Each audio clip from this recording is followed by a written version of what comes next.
जय हिंद। आज के वीडियो में हम लोग 7.11 का क्वेश्चन नंबर 3 को सोल्व करने जा रहे हैं। तो देखिए क्वेश्चन में दिया है 0 से π/2 लिमिट और ये फंक्शन दिया और dx। इसको सोल्व करने के लिए हम गुणधर्म का प्रयोग करेंगे। क्या कि एक्सरसाइज में बोल रहा है कि इसमें जितना भी क्वेश्चन है उसको सोल्व करने के लिए आप गुणधर्म का प्रयोग कीजिए। तो यहाँ देखिए कौन सा गुणधर्म लगेगा। अगर कभी भी लिमिट 0 से शुरू हो और ऊपर वाली लिमिट सिंगल हो। सिंगल होने का मतलब क्या है, ऊपर वाली लिमिट में किसी भी संख्या से गुना ना हो। यहाँ देखिए ऊपर वाली लिमिट में किसी भी संख्या से गुना हो रहा है, गुना नहीं हो रहा है, 2 से भागा हो रहा है। अगर गुना होगा तो दूसरा गुणधर्म का प्रयोग करेंगे, अगर गुना नहीं होगा तो दूसरा गुणधर्म का प्रयोग करेंगे। क्योंकि यहाँ पे ऊपर वाली लिमिट में गुना नहीं हो रहा, इसलिए इसको सोल्व करने के लिए हम गुणधर्म 4 का प्रयोग करेंगे। गुणधर्म 4 जिसे P4 भी बोला जाता है। तो देखिए गुणधर्म 4 का प्रयोग करने से पहले हम इसको I मान लेते हैं। इसको I मानेंगे तभी हम गुणधर्म 4 के प्रयोग से इसको आगे सोल्व कर पाएंगे। तो देखिए इसको I मान लेते हैं। तो I इक्वल टू क्या, ये पूरे को I मान लेंगे। तो यहाँ लिमिट क्या, लिमिट है 0 से π/2, तो लिमिट लिख लेते हैं। और यहाँ जो फंक्शन दिया उसको लिख लेते हैं। फंक्शन दिया है sin पे पावर 3/2 और यहाँ पे x। उसके बाद नीचे में देखिए क्या, नीचे में भी है sin पे पावर 3/2 और यहाँ पे x प्लस cos पे पावर 3/2 यहाँ पे x और dx। इसको हम समीकरण 1 मान लेते हैं। अब हम गुणधर्म 4 का प्रयोग करेंगे इसको आगे सोल्व करने के लिए। तो यहाँ पर हम लिख लेते हैं गुणधर्म 4 की प्रयोग सहायता से, गुणधर्म 4 की सहायता से। तो देखिए गुणधर्म 4 होता क्या है। तो गुणधर्म 4 होता है, गुणधर्म 4 मतलब अगर लिमिट 0 से शुरू हो और ऊपर वाली लिमिट सिंगल हो, यही बताए थे ना। तो यही होता है गुणधर्म 4। और f(x) कोई फंक्शन दे दे तो इसका फॉर्मूला देखिए क्या होता है। लिमिट जो है उसको ही लिख देना, लेकिन थीटा की जगह हो जाएगा ऊपर वाली लिमिट माइनस थीटा। यही है गुणधर्म 4 का फॉर्मूला। तो इसी का प्रयोग करके हम सोल्व करेंगे। तो सबसे पहले लिमिट जो है, तो यहाँ I इक्वल टू I और लिमिट जो है उसको लिख दीजिए, क्या कि फॉर्मूला में जो लिमिट था उसको लिख दिया था प्लस। उसके बाद यहाँ क्या हो जाएगा साइन स्क्वायर थीटा से क्या हो जाएगा ऊपर वाली लिमिट माइनस थीटा। ऊपर वाली लिमिट क्या π/2 माइनस यहाँ 3/2 है, तो ऊपर वाली लिमिट माइनस थीटा जो है x हो जाएगा।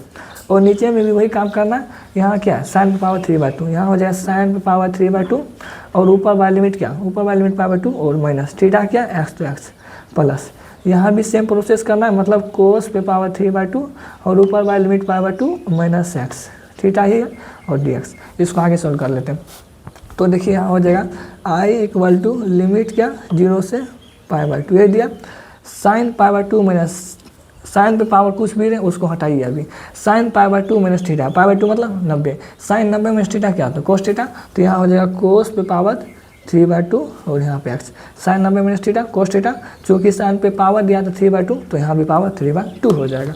उसके बाद नीचे में भी वही तय करना है। तो sine 90 minus theta cos theta, तो यहाँ हो जाएगा कोस पे पावर 3/2 और x plus cos 90 minus theta sine theta पढ़े हैं ना हम लोग। तो यहाँ हो जाएगा क्या साइन पे पावर 3/2 x dx ये हो जाएगा। इसको आप समीकरण 2 मान लीजिए। अब इसको आगे सोल्व करने के लिए समीकरण 1 और 2 को जोड़ देना है। तो हम जोड़ लेते हैं।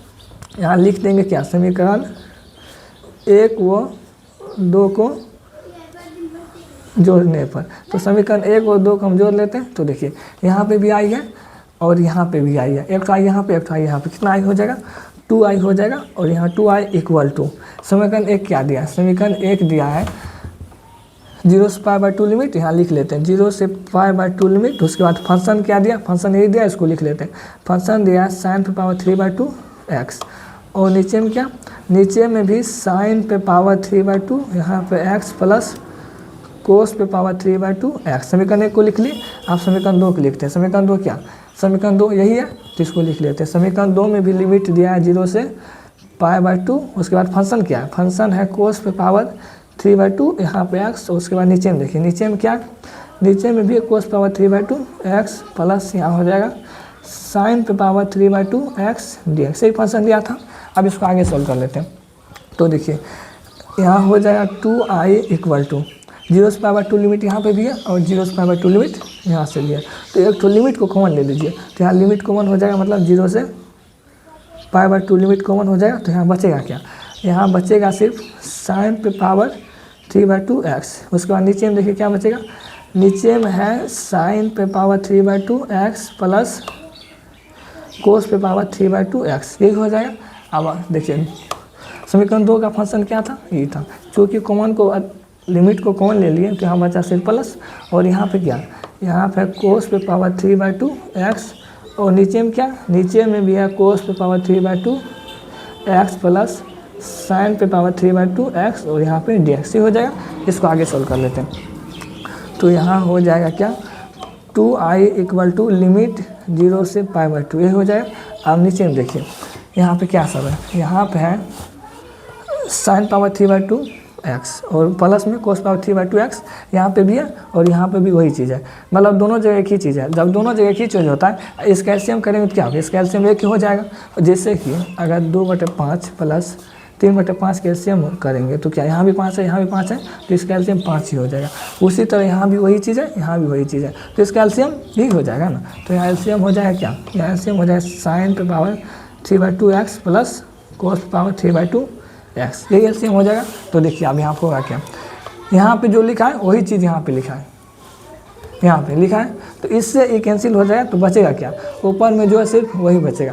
ऊपर में क्या, ऊपर में sin पे पावर 3/2 x प्लस, उसके बाद यहाँ पे देखिए यहाँ पे जो है वही चीज़ यहाँ पे भी है, मतलब इससे ये कैंसिल हो जाएगा।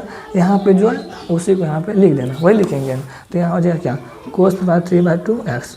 यहाँ पे देखिए हम क्या किए, अगर हम आपको बोल दें कि 3/4 प्लस 6/5 कैल्शियम कीजिए, तो 4 और 5 अलग है, समझ डायरेक्ट 4 और 5 अलग है, 20 हो जाएगा।